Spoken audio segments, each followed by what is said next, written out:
వివిధ విద్యార్థి సంఘాలకు సంబంధించిన బృందం దాదాపు 2-3 రోజుల కిందట మళ్ళీ తర్వాత ఈరోజు తెలంగాణ భవన్కి వచ్చి ఇక్కడ ఉన్న మా అందరితో కూడా సమావేశమై అక్కడ నెలకొని ఉన్న పరిస్థితుల మీద మా అందరికీ కూడా వివరించి చెప్పడం జరిగింది.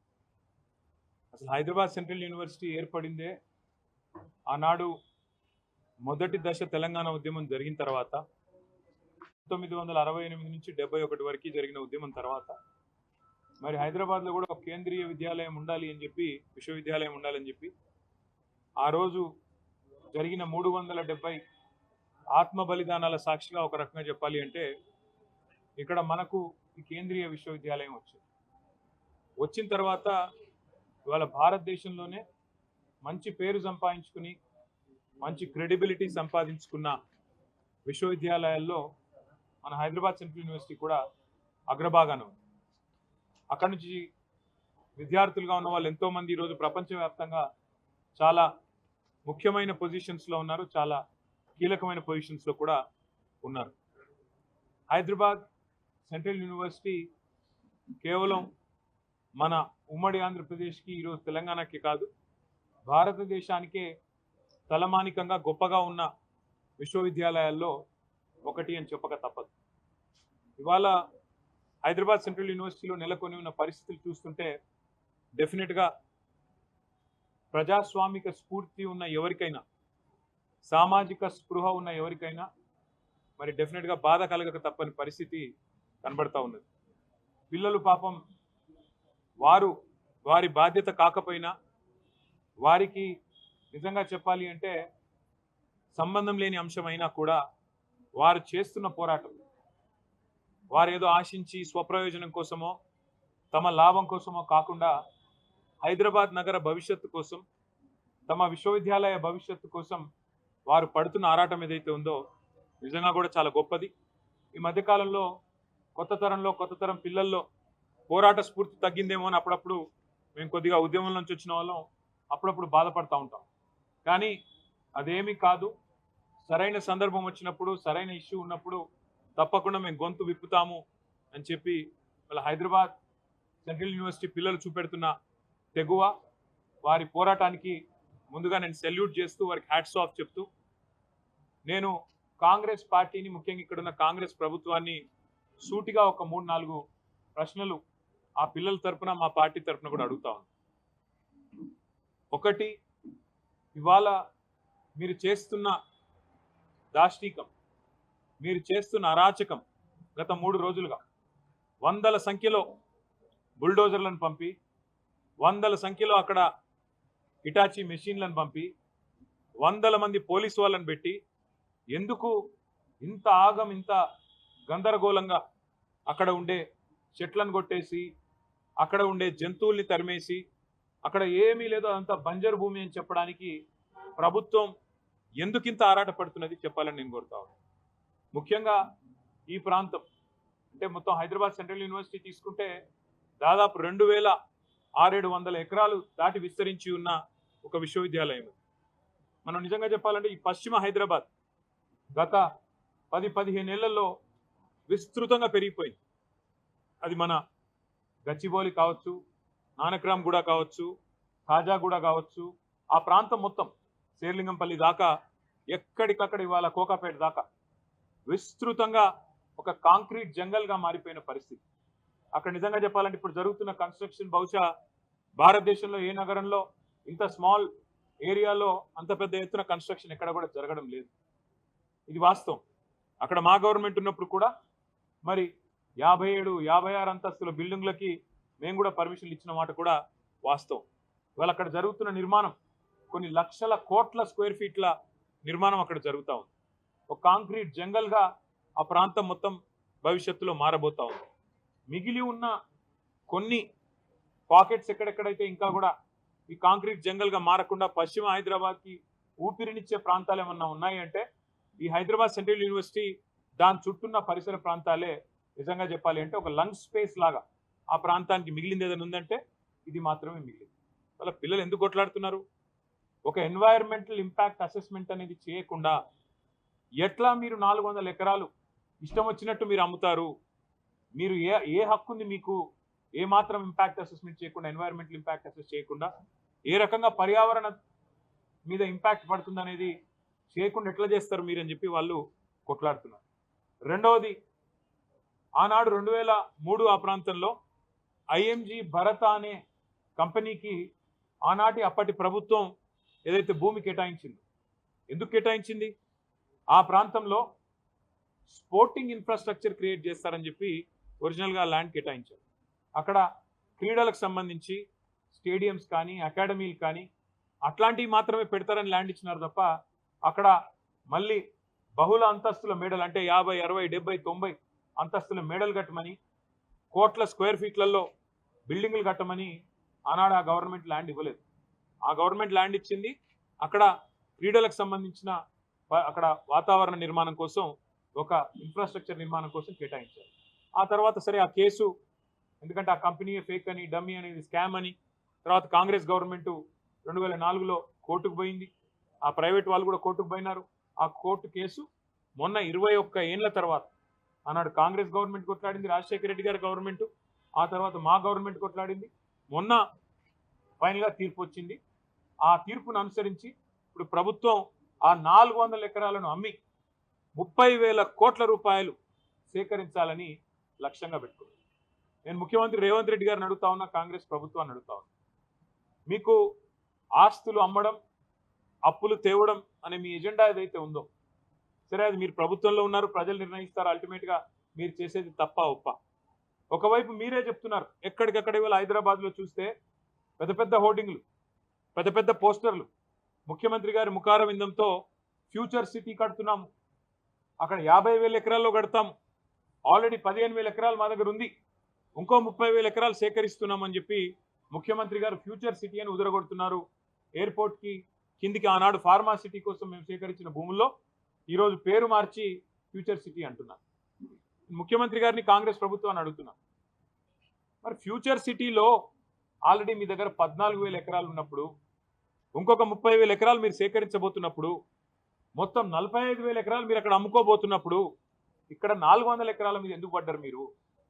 ఈ 400 ఎకరాల్లో నిన్న మొన్న మీరు చూసింటారు, వందల సంఖ్యలో మెషిన్లు పోయి అర్ధరాత్రి, నేను అడుగుతా ఉన్నా, మీరు ఒకటి ఆలోచన చేయండి, శుక్రవారం, శనివారం, ఆదివారం, ఈరోజు సోమవారం రంజాన్, ప్రభుత్వానికి తెలిసి 4 రోజులు కోర్టుకు సెలవులని, అందుకే ఇబ్బడి ముబ్బడిగా మెషిన్లను పంపి వందల సంఖ్యలో పోలీసులను పెట్టి అడ్డం వచ్చిన పిల్లలను ఇష్టం వచ్చినట్టు కొట్టి, వాళ్ళను ఆడపిల్లలను చూడకుండా బట్టలు చింపి ఒక దుశ్శాసన పర్వానికి తెరదీసి ఇంత అరాచకం ఏదైతే రేవంత్ రెడ్డి ప్రభుత్వం చేస్తున్నదో, మరి అక్కడ పక్షులు, అక్కడ నెమళ్ళు కేకలు పెడుతున్నాయి, గొంతు చించుకుంటున్నాయి, మాకు జరుగుతున్న ఈ అన్యాయం మీకు కనబడతలేదా, వినబడతలేదా అని చెప్పి రోధిస్తున్నాయి, ఏడుస్తున్నాయి. ఇది మీకు వినబడతలేదా రాహుల్ గాంధీ గారు? నేను అడుగుతా ఉన్నాను. పర్యావరణ ప్రేమికులు, దేశ స్థాయిలో రాష్ట్ర స్థాయిలో ఉన్నవాళ్ళు, మేధావులు మౌనంగా ఎందుకున్నారని మేము అడుగుతున్నాం, పిల్లలు అడుగుతున్నారు. మీకేం కనబడట్లేదా? ఫ్యూచర్ సిటీలో 45,000 ఎకరాలు మీరు సేకరించి అమ్ముకుంటానని ఓపెన్గా బడ్జెట్లో చెప్తున్నారు, బయట చెప్తున్నారు. మరి 400 ఎకరాలు వదిలేస్తే మీకు పోయేదేముంది, వచ్చిన నష్టం ఏముంది? పశ్చిమ హైదరాబాద్ భవిష్యత్తులో ఢిల్లీ లాగా ఎయిర్ క్వాలిటీ దెబ్బతిని ఊపిరి పీల్చుకోవడమే కష్టమయ్యే ప్రమాదం ఉండే అవకాశం ఉంది.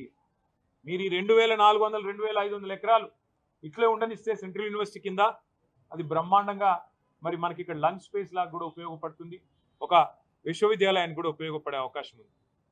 రాహుల్ గాంధీ గారు ఇవాళ జాతీయ స్థాయిలో ప్రతిపక్ష నాయకుడు, వారిని కూడా నేను అడుగుతా ఉన్నా, హైకోర్టులో ఆల్రెడీ పిల్లు పడ్డది, ఒక ఎన్జిఓ వాళ్ళు వేసినారు, ఇది పర్యావరణ సమతుల్యత దెబ్బతీస్తుంది అని. ఆ పిల్లు రాకముందే నీ ప్రభుత్వం ఇంత ఆగమాగం చేస్తుంటే, పిల్లలు ఇష్టం వచ్చినట్టు కొడుతుంటే, గతంలో ఇదే రాహుల్ గాంధీ గారు హైదరాబాద్ సెంట్రల్ యూనివర్సిటీకి ఆనాడు 2 సార్లు వచ్చినారు ఒకటే నెలలో. రోహిత్ వేములా గారు చనిపోయినప్పుడు 2 సార్లు వచ్చినారు ఒకటే నెలలో. కానీ ఇటువైపు కనీసం తిరిగి కూడా చూడట్లేదు, కనీసం ఒక మాట కూడా ముఖ్యమంత్రి గారికి చెప్పాలన్న ఆలోచన కూడా రాహుల్ గాంధీ గారికి వస్తలేదు. ఇదే రాహుల్ గాంధీ గారు బొంబాయి మహానగరంలో ఆర్ఏ ఫారెస్ట్లో 800 ఎకరాల్లో 2,500 చెట్లు కొట్టేస్తారంట అంటే, అక్కడ మెట్రో నిర్మాణం కోసం అక్కడ ఒకటి షెడ్ కడతారంట అంటే, ఇదే రాహుల్ గాంధీ గారు హడావుడి చేసినారు. అయ్యో ముంబైలో లంగ్ స్పేస్ లేకుండా పోతుంది, ముంబైలో పర్యావరణ సమతుల్యత దెబ్బతింటుంది, ఇన్ని వందల ఎకరాలు పోతే ఎట్లా కాంక్రీట్ జంగల్గా ముంబై మారిపోయింది అన్నారు. మరి ఇవాళ హైదరాబాద్, పశ్చిమ హైదరాబాద్ ఏమైపోయినా పర్వాలేదా? కేవలం మీ కాంగ్రెస్ ప్రభుత్వానికి డబ్బులు రావడానికి, వేల కోట్ల రూపాయలు సంపాదించుకోవడానికి పిల్లల భవిష్యత్తు, హైదరాబాద్ భవిష్యత్తు నాశనమైనా పర్వాలేదా? ఉన్న కొద్ది లంగ్ స్పేసెస్ని ఇష్టం వచ్చినట్టు అమ్ముతారా? ఇది మీకు సమ్మతమైన రాహుల్ గాంధీ గారు? ఒక ఆర్ఏ ఫారెస్టే కాదు, ఇదే రాహుల్ గాంధీ గారు ఛత్తీస్గఢ్లో హస్దియో అనే ఫారెస్ట్ ఉంది, HASDEO. ఆ ఫారెస్ట్ని అక్కడున్న బీజేపీ ప్రభుత్వం అక్కడ మైనింగ్కి అవకాశం ఇస్తే ఇదే రాహుల్ గాంధీ గారు గొంతు చించుకున్నారు. పర్యావరణం దెబ్బతింటుంది, అర్జెంటుగా కాపాడాలా, దీన్ని రద్దు చేయాలా అని మాట్లాడినారు. మళ్ళీ ఇవాళ కాంగ్రెస్ పార్టీ గొంతు ఎందుకు పగలట్లేదు?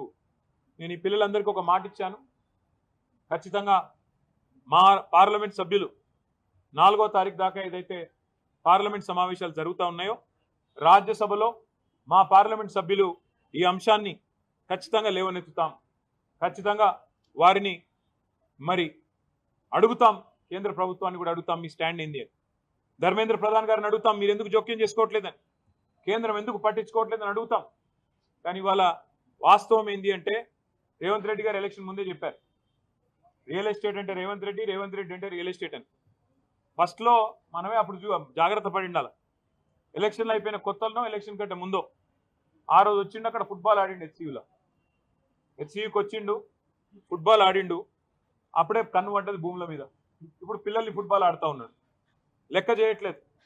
నా డబ్బుల కోసం, మా కమిషన్ల కోసం ఏదైనా సరే, పిల్లలు చచ్చినా సరే, ఏదేమైనా సరే, కానీ నేను వదిలిపెట్టాను అన్నట్టుగా రేవంత్ రెడ్డి వ్యవహారం ఉన్నది. మరి నేను అడుగుతున్నా, మీకు బాధ్యత లేదా రాహుల్ గాంధీ గారు? మీ ముఖ్యమంత్రిని నియంత్రించాల్సిన బాధ్యత, ప్రజాస్వామికంగా ఉండాల్సిన బాధ్యత, ప్రజాపాలన అన్నప్పుడు అందులో కొద్దిగా ప్రజాస్వామిక స్ఫూర్తి ఉండాలనే ఇంగితం మీకు లేదా? ఇక్కడ నెమళ్ళ రోదన్లు, అక్కడ జింకలు పరిగెడుతున్న విధానం ఏం కనబడతలేదా మీకు? ధ్వంసం కాబోతున్న చెరువులు కనబడతలేవా? దెబ్బతినబోతున్న పర్యావరణం కనబడతలేదా? అక్కడ కొన్ని ఎగ్జాటిక్ స్పీషీస్ ఉన్నాయి, ఫ్లోరా ఫానా ఉంది అక్కడ పెద్ద ఎత్తున. ఇదంతా ధ్వంసం అయిపోతుంటే మీకు, మీ నాయకత్వానికి ఇదేం వినబట్టలేదా అని మేము అడుగుతా ఉన్నాం. తప్పకుండా ఆ పిల్లలు ఏ రకంగా పోరాటం చేసినా వారికి అండగా నిలబడతాం. మన ముఖ్యమంత్రి గారు అన్నారు అసెంబ్లీలో, హెచ్సియూలో గుంట నక్కలు ఉన్నాయట. హెచ్సియూలో అందుకే మేము పోవడం లేదు, అక్కడ అడిగేందుకు పెట్టలేదంటే ఇట్లా పనికిమాలిన మాటలు మాట్లాడతారు. ఆ పిల్లల ఉద్యమాన్ని, దాని పవిత్రతను దెబ్బతీసే ప్రయత్నం చేస్తాడు ఈ ముఖ్యమంత్రి. ఆయన చిల్లర వ్యాఖ్యలతో ఆ పిల్లలు కొట్లాడుతున్న దానికి అపవిత్రతను ఆపాదించి, ఇదేదో రాజకీయ దురుద్దేశాలతో జరుగుతున్న పోరాటం అని చెప్పి ఆ పిల్లల ఉద్యమాన్ని కూడా మలినం చేసే మూర్ఖుడు ఈ ముఖ్యమంత్రి. అందుకే మేము కొద్దిగా దూరంగానే ఉన్నాం. మాకు కూడా ఫోన్లు వస్తూ ఉన్నాయి, అన్న మీరు రండి, మీరు ట్విట్టర్లో పెడితే కాదు, మీరు కూడా రండి అంటున్నారు. కానీ మేము అక్కడ పోగానే ముఖ్యమంత్రి ఏమంటాడు, ఇగో ఇది బీఆర్ఎస్ వాళ్ళు చేయిస్తున్నారు, ఇదంతా మాకు తెలుసు ముదే, ఇదంతా వీళ్ళే అని ఇష్టం వచ్చినట్టు పిచ్చివాగుడు అంతా వాగుతాడు. అందుకే మేము సరైన వేదికల్లో ఈ అంశాన్ని ఎత్తుతాం, అటు పార్లమెంట్లో లేవనెత్తుతాం, అవసరమైతే ఇటు కోర్టులో కూడా మేము కూడా పోతాం, కోర్టుకి కూడా. ఏ రకంగా ప్రభుత్వం ఇష్టం వచ్చినట్టు పోతుంది, ఎన్వైరన్మెంటల్ ఇంపాక్ట్ అసెస్మెంట్ లేకుండా ఎందుకు చేస్తున్నది ఈ కార్యక్రమాలు అని అడుగుతాం. ప్రజాక్షేత్రంలో నిలదీస్తాం, ముఖ్యమంత్రి గారు చెప్పిన మాటలు గుర్తు చేస్తాం. ఇదే ముఖ్యమంత్రి కదా ఎన్నికలకు ముందు పిసిసి అధ్యక్షుడు ఏం చెప్పాడు, ప్రభుత్వ ఆస్తులు అమ్ముకుంటే భవిష్యత్ తరాలకు ఎట్లా శ్మశానాలకు కూడా జాగాలు ఉండవని చెప్పి ప్రవచనాలు చెప్పింది రేవంత్ రెడ్డి కాదా? మరి మర్చిపోయినవారు ఇవాళ ఇష్టం వచ్చినట్టు ఇవాళ భూములు అమ్ముతూ కాంక్రీట్ జంగల్గా మారిపోయిన పశ్చిమ హైదరాబాద్కున్న లంగ్ స్పేసెస్ని నాశనం చేయడం ఎజెండాగా పెట్టుకున్నావా? అందుకే మేము పూర్తి స్థాయిలో ఈ పిల్లలకు సంఘీభావంగా నిలబడతాము, వారికి అవసరమైతే అన్ని రకాల సహాయ సహకారాలు అందిస్తాం. 2 పిల్లలు అరెస్ట్ చేసినారని, వారిని మరి కేసులు కూడా పెట్టినారని కూడా చెప్తున్నారు. వాటిని కూడా ధృవీకరించుకుంటాం, వాటిని కూడా విషయాన్ని కూడా తెలుసుకుంటాం. 2 పిల్లల్ని జైలుకు పంపించారని కూడా చెప్తా ఉన్నారు. చూద్దాం, అది కూడా విషయం తెలుసుకున్న తర్వాత దాని మీద కూడా ఏ రకంగా పిల్లలకు అండగా నిలబడాలో మేము చూస్తాము.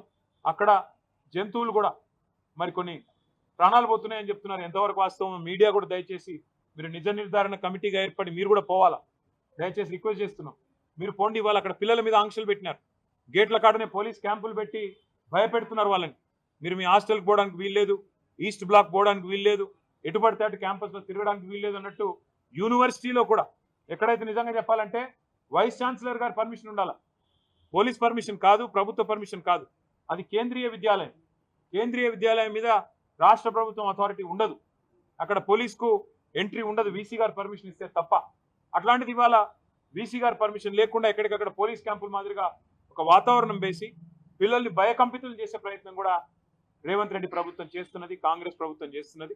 ఈ అప్రజాస్వామిక వైఖరిని ఖండిస్తూ నిన్న ఆడపిల్లల్ని కూడా బట్టలు చిరిగిపోయేదాకా కొట్టారు, ఈడ్చుకొని పోయినారు. చిన్న చిన్న పిల్లలు చూసిన వాడికి ఎవరికైనా మనసుంటే మనసు కదిలిపోయే పరిస్థితి. ఇవాళ మంత్రివర్గంలో కూడా 2-3 హెచ్సియు విద్యార్థులు ఉన్నారు, పూర్వ విద్యార్థులు.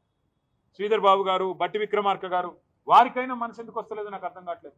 వారైనా రావచ్చు కదా, వచ్చి కనీసం పిల్లలతో మాట్లాడే ప్రయత్నం చేయాలి కదా.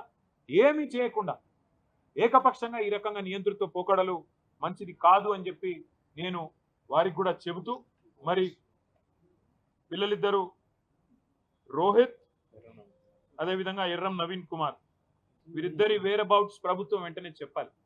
వారు జైలుకి పంపించారా, లేకపోతే ఎక్కడన్నా దాచిపెట్టారా, ఆ పిల్లలు ఎక్కడున్నారు, వాళ్ళ మీద ఏం కేసు పెట్టినారు, ఎందుకు పెట్టినారు, వెంటనే బయట పెట్టాలని చెప్పి కూడా రాష్ట్ర డీజీపీ గారిని మేము డిమాండ్ చేస్తున్నాం. వాళ్ళ తల్లిదండ్రులు కూడా డెఫినెట్గా ఆందోళన పడతారు, వాళ్ళ పిల్లలు కూడా ఆందోళన చెందుతారు. మిగతా రాజకీయ పార్టీలు కూడా తమ వైఖరి చెప్పాలి.